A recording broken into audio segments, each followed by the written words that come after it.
Hello everyone, I am Hafsa Khan and in this video we are going to start with our next topic, that is scale up process approval changes. SUPAC कहीं कहीं पर आपको scale up and post approval changes भी देखने को मिल सकता है. ठीक है. Now scale up process and the changes made after the approval in composition, manufacturing process, manufacturing equipment and change of site are known as scale up process approval changes. मतलब कि जब हमने पूरी फॉर्मुलेशन बना ली है, ठीक है, अब हमने उसकी एनालिसिस करी, टेस्टिंग्स करी, सब कुछ करा, अब उसके बाद अगर हमें कुछ चेंज करना पड़ गया तो उसको हम पढ़ते हैं अंडर SUPAC. इसका पर्पस क्या है? It provide recommendation to the sponsors of new drug application, abbreviated new drug application who intend during the post approval period to change. ये आपका NDA और ANDA का पूरा कॉन्सेप्ट, पूरा प्रोसेस मैं ऑलरेडी आपको पढ़ा चुकी हूँ in the previous video. Link is in description, आप लोग देख सकते हैं. पूरी प्लेलिस्ट का लिंक है, उसमें से आप पूरे सिलेबस में जो भी आपको टॉपिक देखना है दोबारा से आप देख सकते हैं. Who intend during the post approval period to change the composition, site of manufacture, scale up scale down of manufacture, the manufacturing process and equipment. हम ये क्यों करते हैं? ताकि हम ये देख सकें जो हमारे NDA ANDA है, जो हमें इंटेंट प्रोवाइड कर रहे हैं कि हमें क्या क्या चीज़. अब हमने देखी, जब हमने एप्लीकेशन सबमिट करी है तो ऑब्वियसली वो हमें कुछ ना कुछ तो बताएंगे ही कि आप ये ठीक करिए, वो ठीक करिए, या फिर अगर बिल्कुल परफेक्ट है तो वो नहीं बताएंगे. तो फिर वहाँ पर हमारा SUPAC आ जाता है.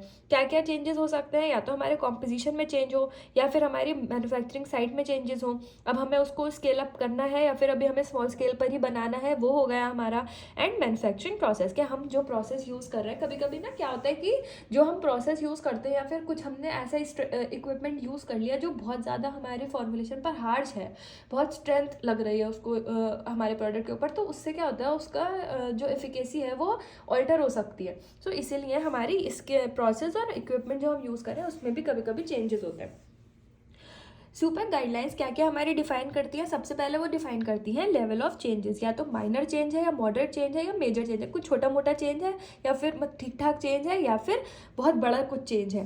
टेस्ट क्या क्या होते हैं हमारे? एप्लीकेशन और compendial test, in vitro dissolution release और इन विवो, लैब में और ह्यूमन बॉडी में. फिलिंग, सबसे फाइलिंग में हमारी आती है एनुअल रिपोर्ट, मतलब हर साल एक रिपोर्ट सबमिट होगी. चेंजेस बीइंग अफेक्टेड सप्लीमेंट, जो भी हमें चेंजेस करनी है. एंड प्रायर अप्रूवल सप्लीमेंट, मतलब अप्रूवल से पहले हमें जो चेंजेस करनी है.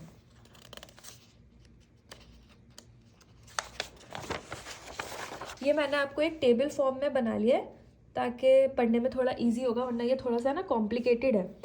तो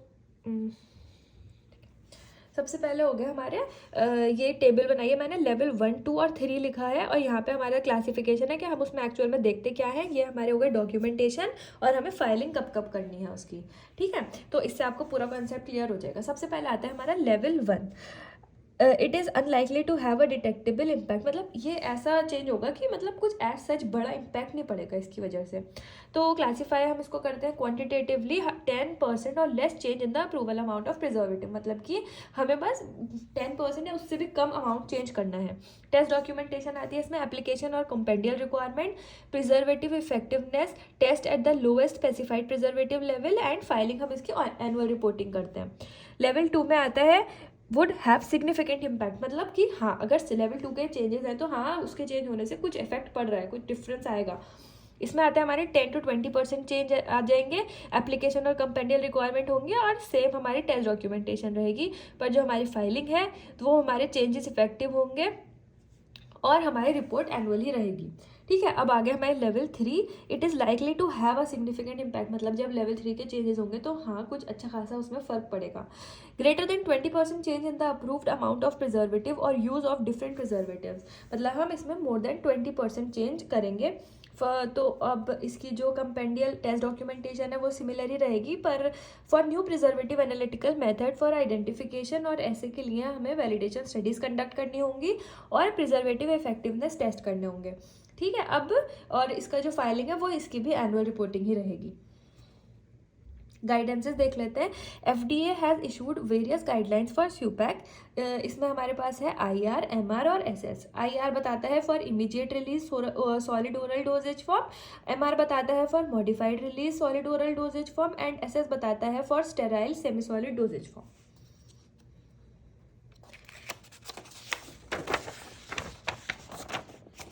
Now let's see batch size change या फिर स्केल अप के। देखिए पहले इसका मतलब है कि हम देखिए जब भी कोई फॉर्मुलेशन बनाते हैं ना, तो हम सबसे पहले उसको छोटे लेवल पर बनाते हैं, लेबोरेटरी लेवल पर, फिर हम उसको थोड़ा सा बड़े पर लेकर जाते हैं, फिर उसकी जब टेस्टिंग पूरी जस्टिफाई हो जाएंगी, उसकी स्यूपैक मतलब अप्रूवल चेंजेस, जब हमने एप्लीकेशन सबमिट कर दी और हमें जो चेंजेस करने को बोला वो भी कर दिए, तो उसके बाद हम उसे लेकर जाते हैं लार्ज स्केल पे, तो हम उसको बोलते हैं स्केल अप, मतलब स्मॉल स्केल से लार्ज स्केल प्रोडक्शन पर लेकर जाना।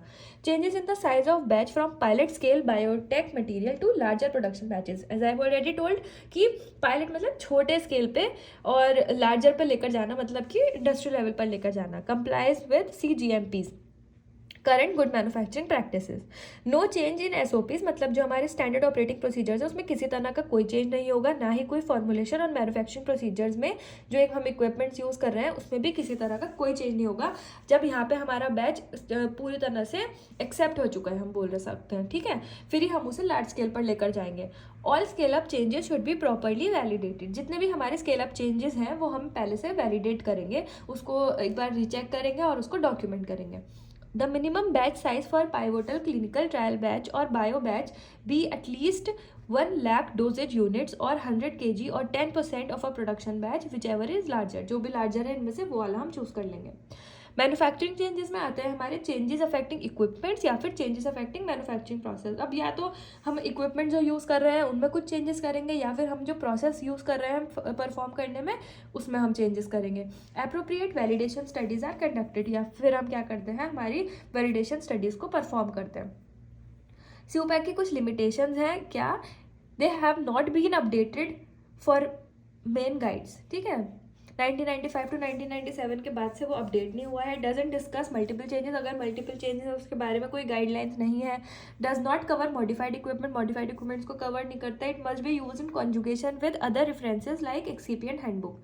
तो ये था आपका स्यूपैक और उसके लिमिटेशंस और उसके बारे में सारी डिटेल। अगर आपसे जनरली पूछा जाएगा तो आप अगर इतना लिख देंगे तो it will be enough. But हाँ, ये याद रखना है आपको कि कंफ्यूज मत होना, अगर आपसे पूछे scale up and process approval changes या फिर scale up and post approval changes, तो आपको स्यूपैक का ही लिखना है, सेम चीज़ है ये, ओके।